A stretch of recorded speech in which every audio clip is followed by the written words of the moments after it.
I'm looking into spam, the canned meat, as a portal into my identity and my family history.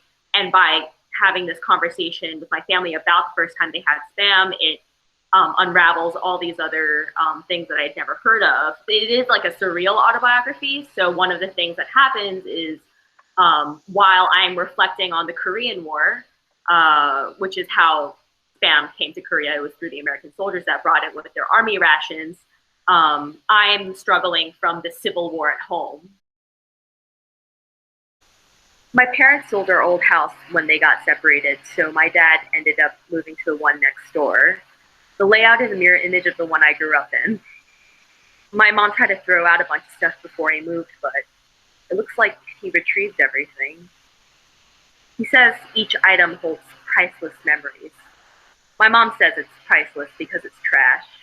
Well, good thing he kept everything because I found these, my family photos.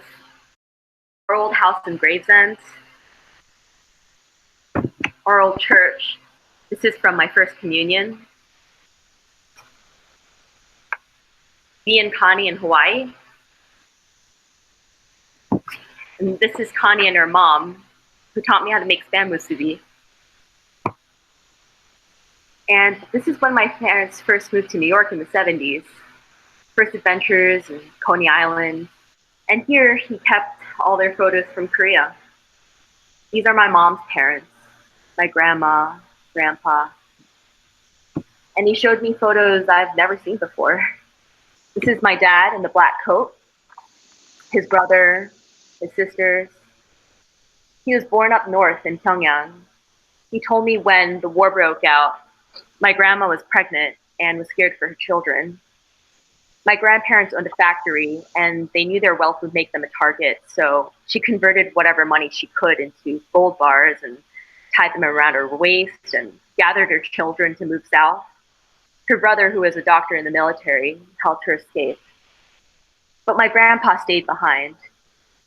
He believed the war would subside, so he lived in a hideout, storing their savings in a chimney with the hopes that his family could come back home and things would return to normal.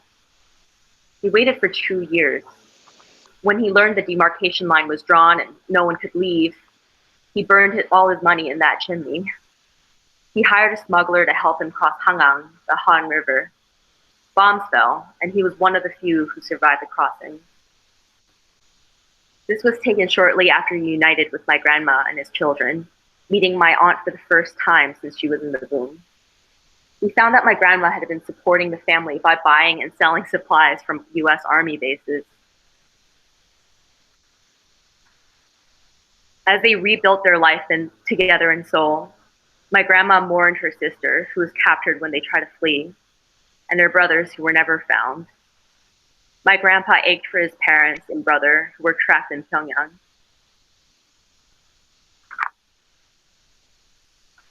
My grandpa held on to the hope of moving back to North Korea. He reminisced about his youth, the life he had, the life he should have had.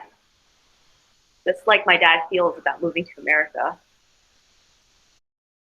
My dad's parents stayed in Korea. When they came to visit us in New York, my dad asked if they would consider moving here, but my grandpa replied, "We've already had to immigrate once. We're not doing it again."